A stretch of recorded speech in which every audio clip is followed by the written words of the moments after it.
Just make sure, it looks like I'm live. Just make sure I can hear the audio okay, and then we will get started. Move this over here. Every step. Every Okay, decision, this looks good. I do with purpose. Okay, I think I'm live. All right, welcome everybody. Thanks for tuning in for another weekly live stream. I know I missed last week, so I apologize for that. I had dinner with some old friends and I completely forgot about it. So I apologize for missing last week. Trying to do it again, restart it this week. But again, if you're new to these, I'm just doing weekly live streams every week on Wednesday from 8:30 to 9 o'clock for 30 minutes, just to help answer some of the questions that I get and I struggle to answer.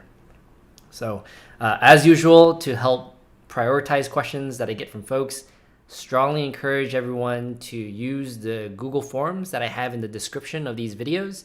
Submit your questions there so I can prioritize and address the questions as they come in. The other preference is, of course, sending questions through YouTube, which I try to get to as often as I can as well. But definitely use the forums, use YouTube, and if you really do feel inclined, you can use other social media platforms. I'm just not really doing a good job of answering those questions. So let me see. Where is this one? Okay, so I'll start off with one of the questions from the chat before I jump into the other questions. But this one is from, I feel like I should move this a little bit to the side. Mohammed. So Mohammed, thanks for tuning in all the time, by the way, Mohammed. I feel like I see you quite often on these chats. So thanks for always tuning in. So Mohammed says, hi, the pharmacy residency match is in nine days. Oh man, I slipped my mind. ASHP residency match. Let's see, scheduled dates. It creeps up fast on you, man. In 9 days, huh? Phase 1 match results. Yeah. Phase 1 match results day. Okay. All right. So does this pharmacist supervisor select the candidate for residency, or is it the residency director?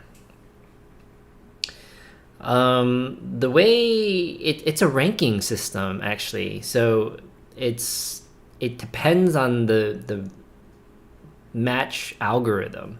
You know, you rank the programs that you want to attend. The programs rank the candidates in the order of preference as well. And if anything, it's the system that chooses who matches with who. Neither the program nor, of course, the resident will know who actually matched where until the day of the match, because it's all done by the system. I probably won't do a good job of explaining how the system matches, but if you are interested, ASHP does provide a little bit more detail on their matching algorithm. But in general, it's the entire program that ranks the candidates in a sequential order of preference, and based on the matching algorithm is who gets selected. So that's kind of how that works. Let me know if that answers your question. Okay, for those who are in the live stream, be sure to give this video a like, because that helps me out a lot. So make sure you do that. And with that, I'm going to start jumping into some of the questions I got on Facebook. So let's see. We're going to start with question number 1. This one is, Dear Brian, I wanted to thank you for your podcast on pharmacy. I have learned a lot from them. I actually don't have a podcast. Oh, no. Anyways, I have learned a lot from them. You should become a pharmacy motivational speaker. Oh, that's pretty cool. I appreciate that. Your podcasts have moved me to pursue other opportunities in this saturated field. I have been working retail since 2006. At that time, I didn't want to do a residency. But now I believe that hindsight is 2020, and I wish I could turn back the clock and be a student again. I see that you are a career coach at your college. Do you offer coaching sessions to pharmacists like me who could benefit from your guidance? I feel like I almost answered this question last time before. I don't offer coaching sessions. I struggle with divvying out my time to individuals. I try my best to limit the one-on-one time I have with different students. I think having too many students can dilute, the time and value I provide to each individual student. So I don't really do that as much.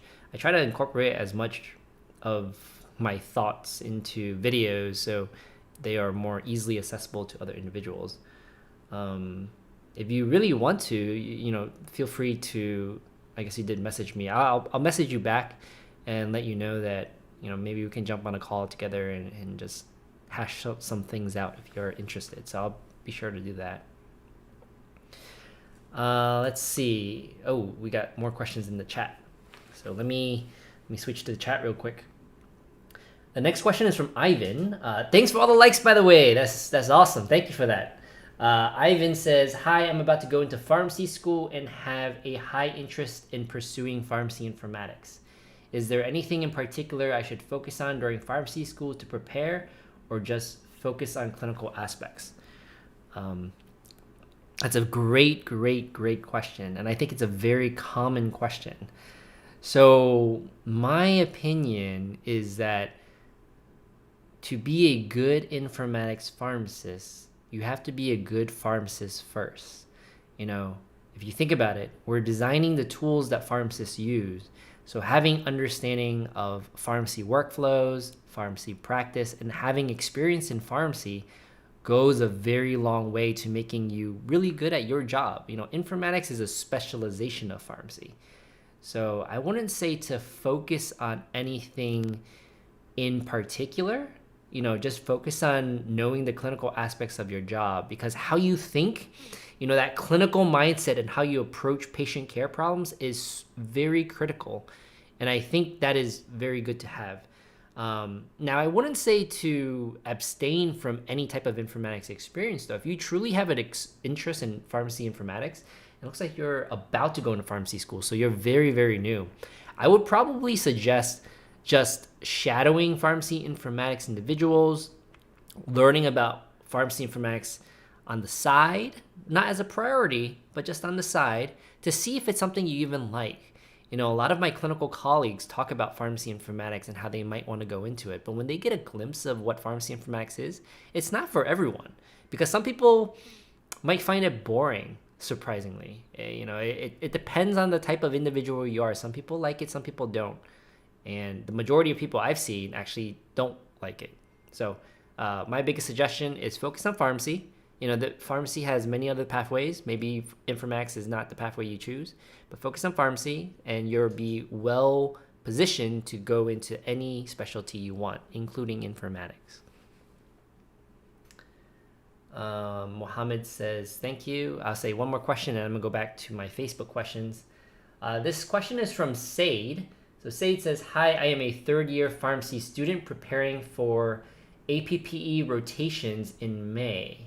Exciting times, APPE rotations, and I'm interested in pharmacy informatics. How could I prepare now for career informatics? Is a residency necessary? Okay. How do you prepare now for a career?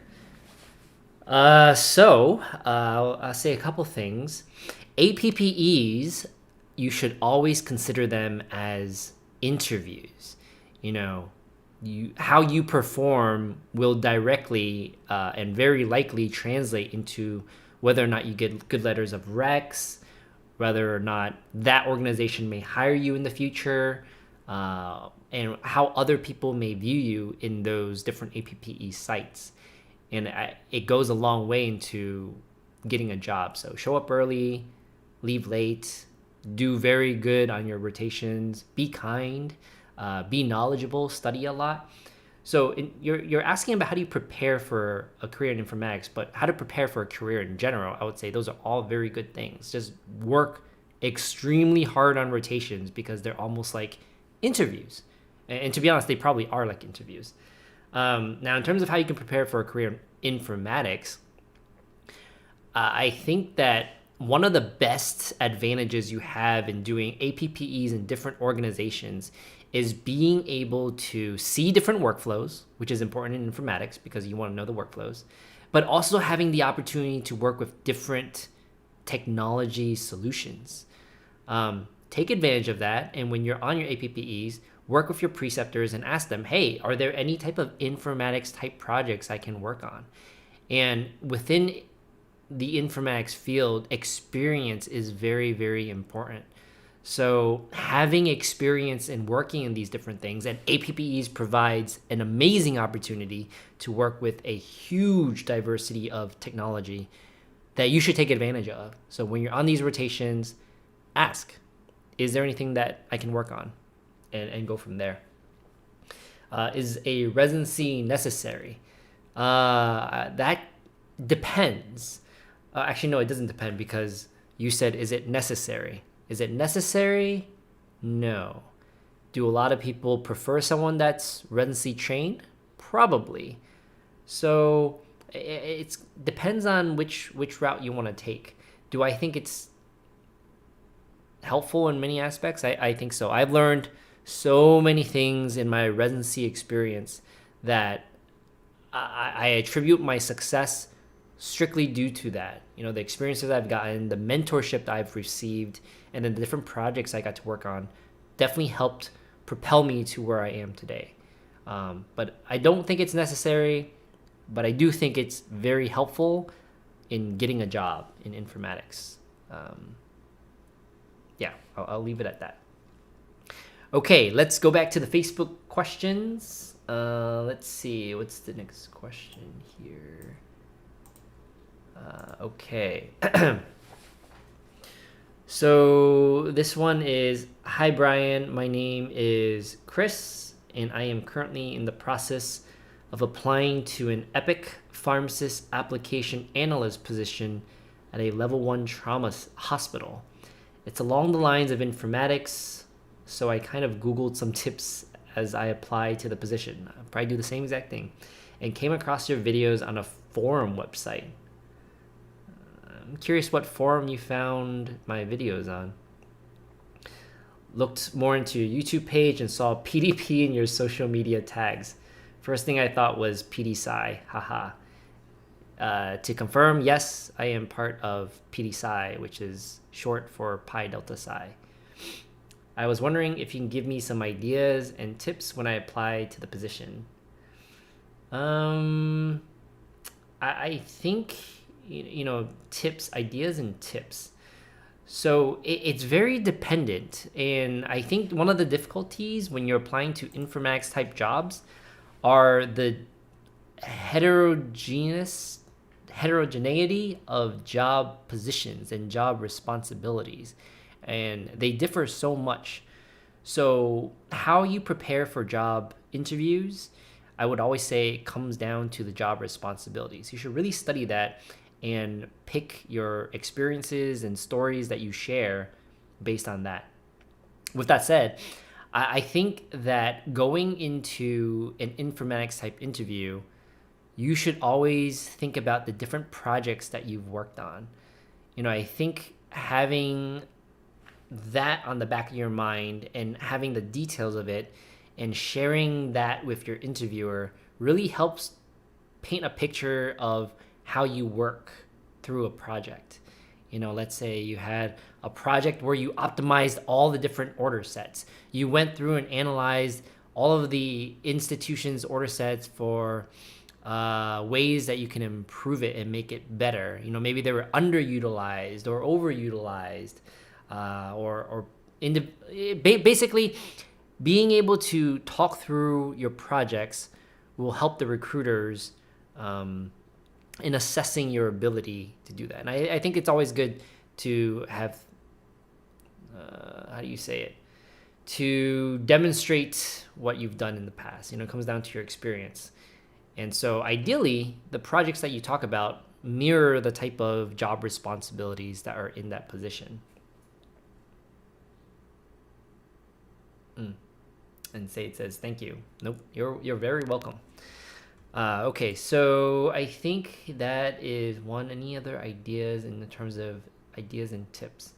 No, I think just having a list of ideas and projects that you've worked on is probably the primary thing. All right, let's go to the next question. So the next one is from Nilam from Norway. Very cool. I don't know anything from Norway, but I would love to visit one day. So Nilam says, I am writing this email to have some guidance on EPIC certification related job and academic career. I'm a pharmacist and do have a master's in pharmacy and master's in public health. Shout out to the MPH people. And I am regularly watching your video. I want to say thank you for making such videos because it is quite helpful and it's a great help. Right now, I would like to have your guidance on the following things. So this looks like a big question. If you have two options to choose, which is to do a PhD in pharmacy and have EPIC certification with an analyst job, then what will you choose? Is to do a PhD in pharmacy a better option than to become an EPIC application analyst? Could you elaborate which one is better? This is an interesting question. I'll leave a couple of thoughts, and which one is better is probably subjective and relative at the same time. The first comment I'll make is that you're in Norway, and I'm not very familiar with what the pharmacy job market is like in Norway, nor am I familiar with the EPIC roles and informatics positions in Norway. What I can say is that in the US, the pharmacy job market is quite saturated at this time. So if anyone came up to me and asked if they should pursue a PhD in pharmacy in the US, I would probably say that's not a good idea, at least not right now.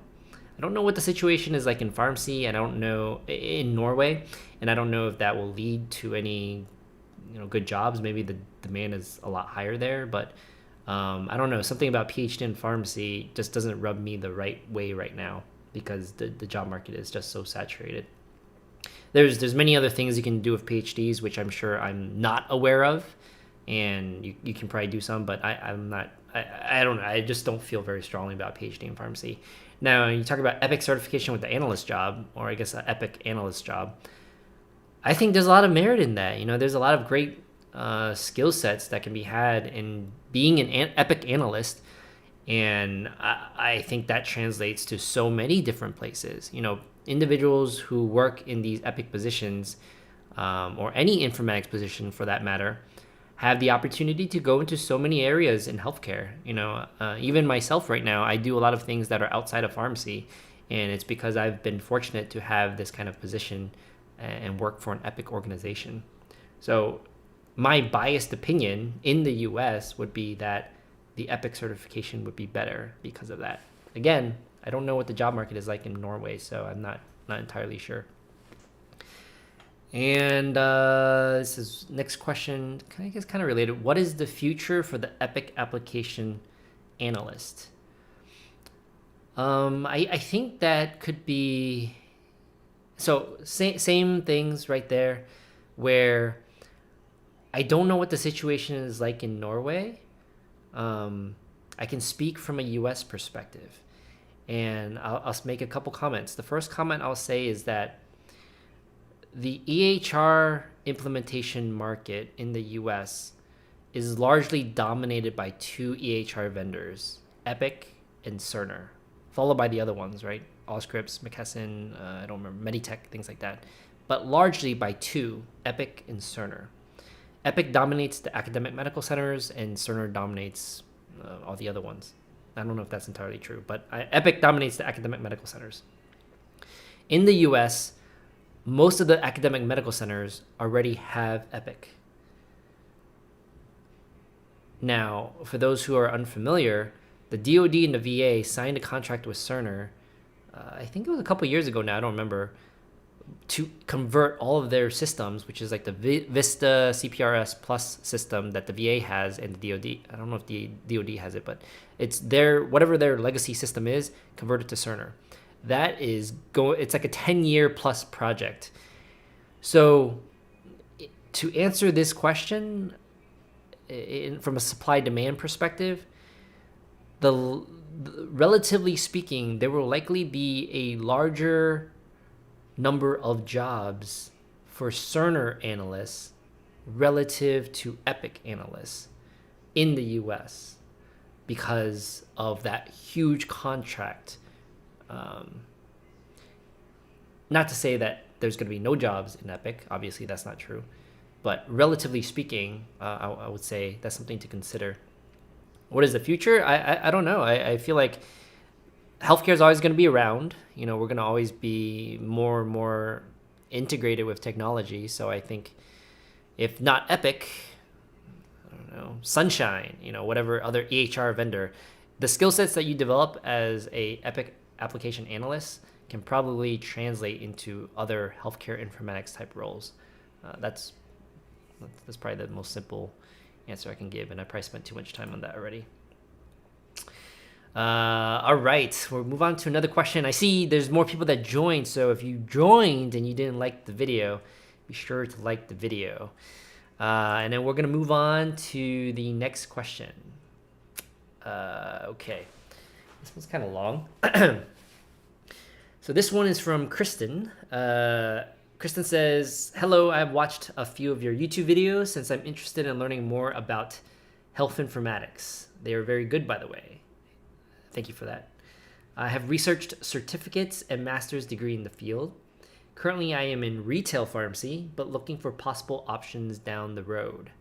From your videos, I have gathered that you don't necessarily need to get formal training or a degree to go into health informatics, but you need to get experience.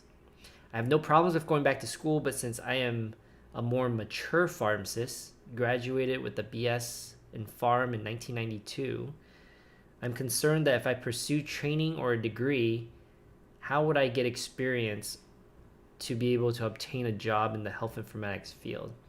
It's not like I can do an internship during or after pharmacy school. Would companies or hospitals hire someone with masters with no experience other than previous pharmacy experience? I have some hospital and home infusion experience, but it is from earlier in my career. What are good options for my next step? Are there other pharmacists out there in my same situation that have successfully gotten a job in health informatics? If so, how could I contact them to pick their brain? Also, if I get a MSIT degree, am I limited to just pharmacy informatics, or could I go to a different, more generalized route? There's a lot of questions in this one paragraph here. I'll try to be succinct again because we're already almost to the end of the 30-minute mark. So the first question is, how would I get experience to get a job in the health informatics field? I think that the easiest way to get experience, because you're working, well, maybe it's a little bit more difficult because you're working in retail. Usually what I'll say to get experience is two things. The first thing is getting involved in local or national organizations. And the organization I love to talk about is ASHP. Within ASHP, they have these section advisory groups, and they have one specifically for informatics. And so joining that every year, I think the signups are usually in March and April of every year, allows you to work on national projects related to pharmacy informatics. It's not like hands-on experience that one would prefer, but you work through the nuances of difficult health informatics type projects or problems, and I think it's very beneficial to get that kind of exposure. Sometimes it's a hit or miss. It just depends on the projects that you work on, but it's a great way to get your feet wet and also be able to network with other informatics pharmacists out there and just build up your network in that sense. The other way is to usually get projects at your current institution that you work in. That's usually the easiest way. If you're working in a hospital, and I know you say you're working in retail, but if you're working in a hospital, you can just ask someone, say, hey, is there any type of informatics type project I can work on? And usually there always are, and that's an easy way to do it. But from retail, it's probably a little bit more difficult. I don't know of immediately what is the best way without pursuing a degree or getting formal training in that sense. But as cliche as it sounds, maybe it's not a great plan, but networking also helps as well. If anything, some of my retail colleagues that transitioned into informatics, it's the paths they took are all very different, and I suspect that they did a little bit of everything to try and get into the field. Getting involved in local organizations and national organizations, applying to PRN jobs at hospitals, and then getting in that route. If you apply as a PRN position, get into a hospital position in there, and ask for opportunities to work on informatics. That's another opportunity. Okay, spent too long on that question. Next one is, it's not like I can do an internship. Would companies and hospitals hire someone with a master's with no experience other than previous pharmacy experience? To be honest, and it's kind of sad to say, I would probably say no. The amount of individuals that have, oh, well, you actually said someone with a master's but no experience other than previous pharmacy. So I don't think you said you had a master's, so I'm assuming you're going to go back for a master's in this case. Someone with a master's but no experience could be considered. And to be honest, I've seen this more so in the nursing world than the pharmacy world. But a lot of nurses who want to pursue informatics, and I've seen it with a couple of pharmacists too, but more so in the nursing world, those that are pursuing a master's in informatics usually are, anecdotally speaking, called upon first when there's an opening for a pharmacy informatics position or a nursing informatics position. So yes, they would hire without experience. I think it depends on the job. Sometimes you just need someone to work on these projects and you have to meet these timelines, and you just need someone with experience. Sometimes someone is creating a position to think about the future strategy of the organization and they're building up the informatics workforce. In that case, maybe it doesn't really matter that you have experience or not. They just want someone who's interested and has formal training like a master's. So it kind of depends. But it's hard without experience. I have some hospital and home infusion experience. What are good options for the next step?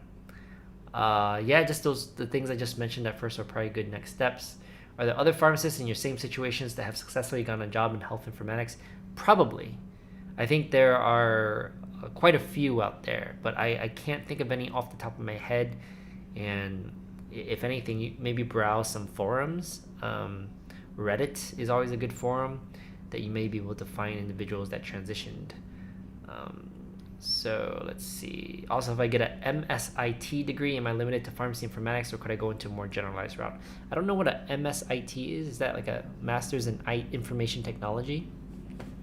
I think it's very hard sometimes to determine if certain degrees will get you into certain jobs. It depends, one, on the job that you're interested in, and they're very different, and if that job appreciates the master's.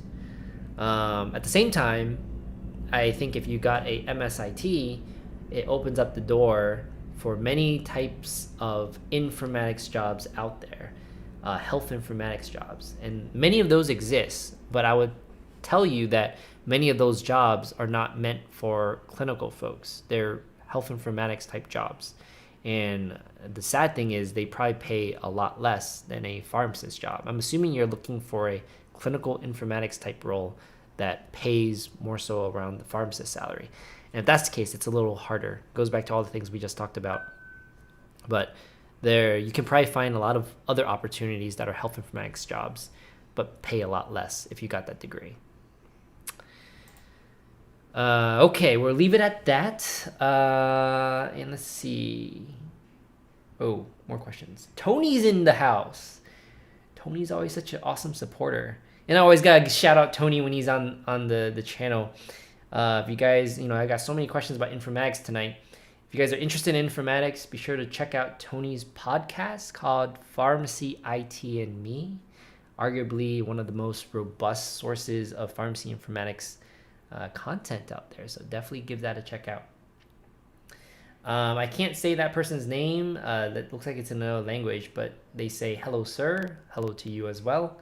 I have 2 more minutes on this live stream and I'm going to be ending it. So let's take these questions and we'll probably call it for the day. So Mohammed says, do you Oh wait, Tony says Austin switched from community. Oh yeah, that's right. Austin switched. Shout out to Tony again because I believe Tony recently interviewed Austin on his podcast. So definitely go check that out. I'll provide the link to that. I'm gonna go look for it and post that link into the comments of this video. So be sure to check that out. I'm sure Austin has a fantastic story that he can tell you on how he got into informatics from community. Thanks for sharing that, Tony.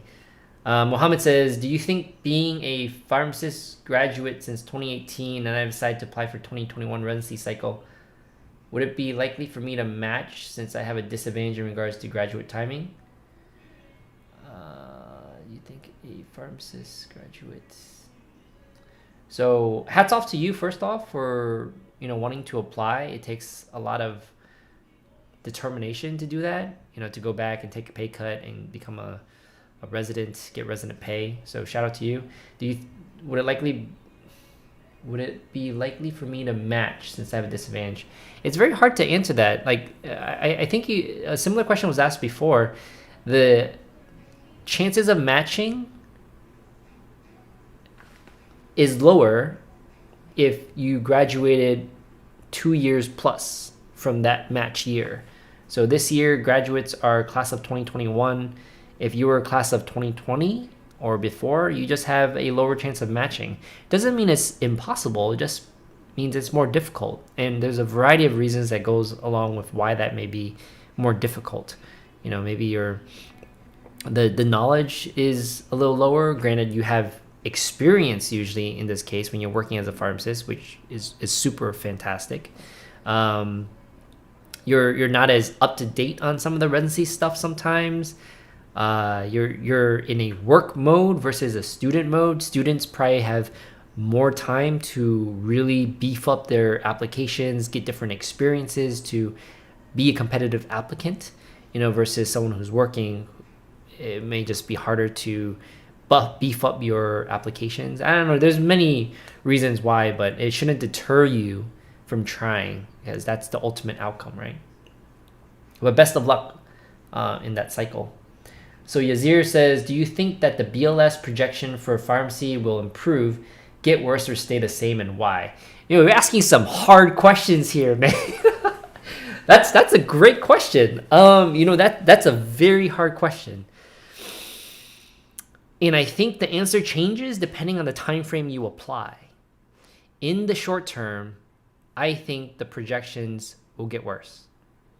And the reason why it's going to get worse is because the negative projections this time around is because they think that automation, mail order, increasing pharmacy technician responsibilities are going to decrease or compete with pharmacist jobs. If that's true, there's still a lot of community pharmacists out there. In that case, I think that we're still going to decrease. And actually just use BLS statistics. They predict this is going to happen over the next, 10 years, I think the time frame was. So I think in the short term, it will definitely or very likely decrease. Now, would it ever improve in the future? I don't know. I think it's going to be very dependent on what happens with technology. More so along the lines of artificial intelligence and machine learning, automation technology. How that plays out will probably dictate whether or not jobs will increase or decrease. I really have no idea. It can go either way. There's many times where people hype up this type of technology and it doesn't go anywhere. Technology it may not work, as we think. And right now I'd say we're still in our infancy where there's a lot of overhype and not a lot of practicality in terms of applying the technology that will disrupt pharmacy jobs. So short term, probably decrease in the next 10 years, over the next 10 years. Whether or not new opportunities shift it, I don't know. I think it's going to be so dependent on how technology plays out. And if pharmacy leaders are good at positioning themselves to get us these opportunities? I don't know. I might have to think on that. Get back to you on that, because that is a question I'm interested in answering in the future. We are a couple minutes over, but we got some more. So Jasmine says, how feasible do you think it would be to do an MPH and a PGY2? It's doable. I mean, it's similar to the sense. So I mean, the general question is it feasible? How feasible do you think? It's feasible because a lot of PGY1 and PGY2 administrative residents do it now. You know, many of them go through a MS in pharmacy administration during their residency years. I actually got to participate in their classes. When I was a PGY2 in informatics, they looped me into some of their courses that they took for MS in pharmacy. I have no idea how they do it. And I give props to anyone that can balance a residency and a master's at the same time, because I was very miserable doing that. I only took one course with them. You would go to rotations, work your 8 hours, do your staffing, and I was staffing 40 hours a month at that organization. And then I had to go to class for 4 to 5 hours, like 3 times a week for that month or 2 months. I don't remember. It is very hard to do it. Is it feasible? Yes. Are you going to be miserable? Probably. People that can balance those things, like you just have to be really good at managing your time and be very efficient with it. It's hard. I don't know if I would. I guess you didn't ask if I would recommend it or anything, but I'll answer it anyways. I usually enjoy diversity of experiences, so I think it's great if you do training at different organizations to learn. And I think, in that case, to allow yourself to focus on the PGY2 and get the most out of it, I would probably not recommend doing a master's at the same time, from many different perspectives. Stress level, not learning from the same place, things like that. Okay, so Mohammed says, thank you very much. You're the best. Thanks for tuning in, Mohammed. Yazir says, thank you for your answer. I see that little smiley face. That was a hard question, by the way. All right, guys. Thank you guys for tuning in. I'm going to end the live stream. Don't forget, if you guys have questions in the future, to use the Google form below to send questions. And see you guys next week. Thanks for tuning in.